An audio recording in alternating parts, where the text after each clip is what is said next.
Maybe if you have empathy and passion for your fellow human beings, you will receive some love as well, if you believe in karma, that is.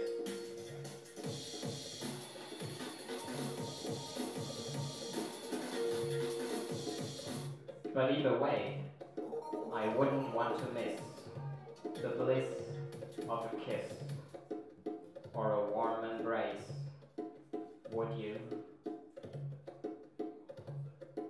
When O handed out his last poem, he collected the money they had thrown into his hat and hasted over to a nearby tree in order to relieve his bladder. When he returned to his typewriter, he got out his phone, and when he looked at its watch, he realized that the polling places had just closed. He opened the website of a public news agency and stared at the first prognosis in disbelief. 11% for the AFD? Here in Berlin? He thought, and buried his head in his hands. His phone's batteries died and left him with a pitch-black touchscreen that reflected the miserable expression on his face. He decided to head home, and so he hastily picked up his things and made his way back to the subway. Nervously, he stared at the broken, flickering info screen on the train, but instead of information about the future of their city, he read the latest gossip about the stars, tech news, and countless commercials. Back at his flat, he sat down in the kitchen, where his flatmates were preparing dinner. Sorry, but I have to, he mumbled, and turned on his laptop in order to stream the election coverage. As he chopped the pumpkin, he watched the representatives of the mayor's party bickering with others over the question of asylum and refugees. The AFD, that had profited from the fears about mass immigration, had not been invited, since they were not yet represented on the federal level. But nevertheless, they seemed to be on everybody's mind, hovering above their head like a silent ghost. Especially the conservatives that had lost a lot of votes to them were concerned, almost panicking, and another candidacy of the current chancellor who had welcomed the refugees into the country last summer was put into question. Especially the representative of the conservatives in Bavaria was complaining a lot about her course and kept repeating the need for a limit to immigration, and the split with their sister party was made apparent by the Social Democrat that had been placed between him and his fellow conservative, who kept stressing that the results of this regional election should not be considered as a referendum on the policies of the federal government. Afterwards, the latest prognosis was presented, and when the AFD was now projected to get 13% of the vote, O cried out and choked on his flute. He switched to another channel where another panel discussion began, this time with the regional politicians. The moderator congratulated the mayor for winning, but then stressed the fact that this had been the worst outcome for his party in decades. In fact, you had to go back to the times before the war to find a worse election result for the Social Democrats. The mayor's expression turned sour, but the smile of his conservative governing partner seemed even more forced when the moderator told him that he would no longer be able to continue the coalition.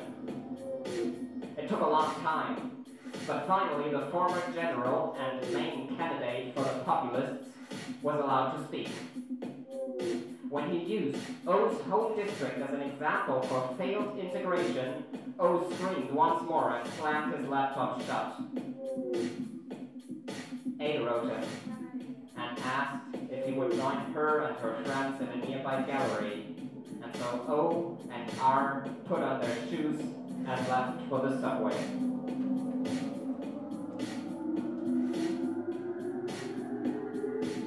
When they arrived in the street the little performance and art gallery was located in, they found them sitting at a table in front of it, listening to some musicians playing on flutes.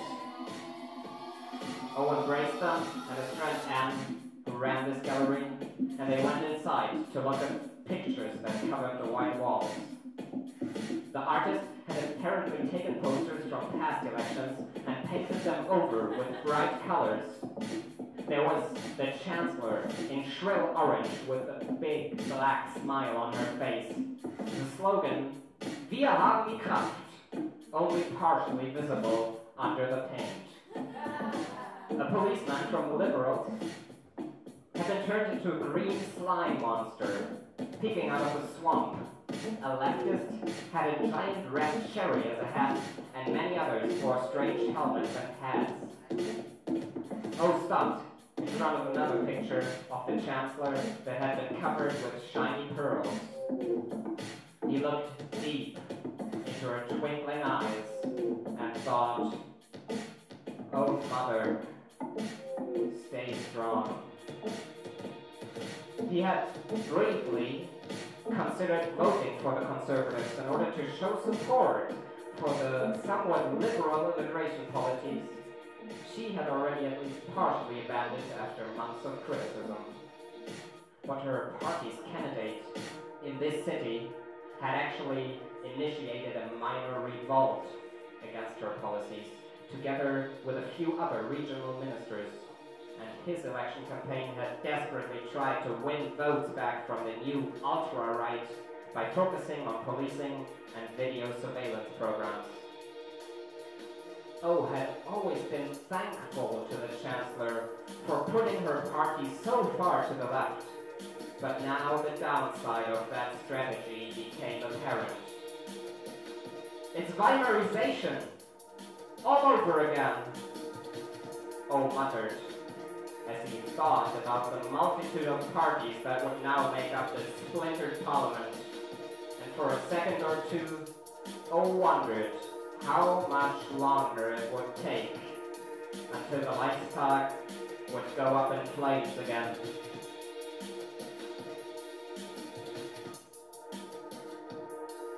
But that's impossible. We can't go back to totalitarianism again so soon. Not in this country. Not with our history. Surely we must have learned from it.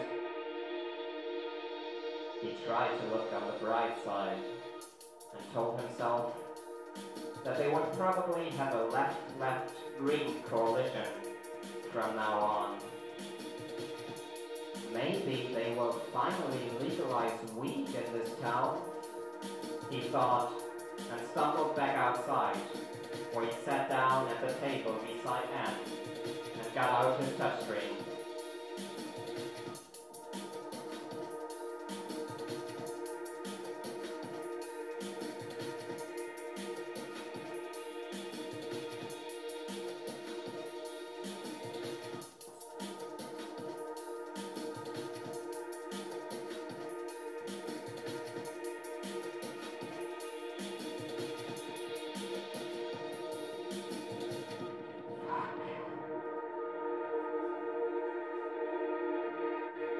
Look, the AFD is at 14.1% now. What? That can't be. Not in this town.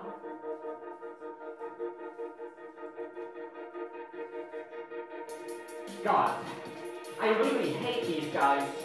From a feminist perspective, they're really, really terrible as well. Horrible.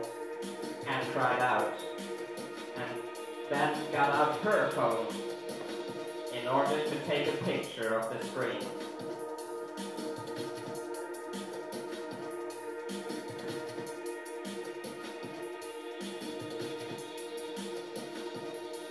When she was done, O stared at the results a little longer, and then switched to a word processing app in order to write.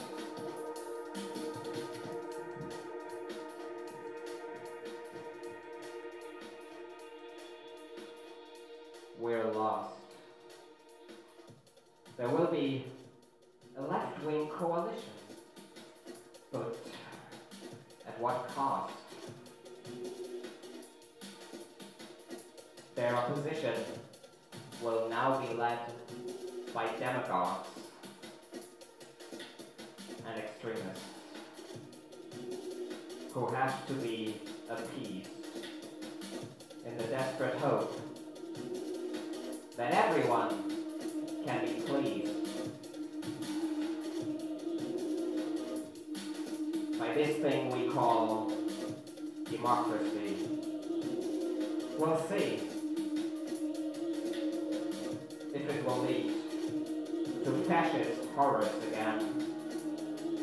Oh well, who can possibly tell?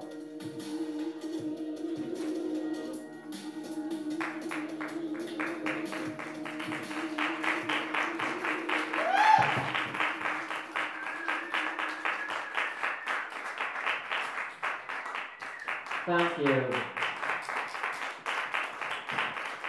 And give it up for Ricardo Mescalito.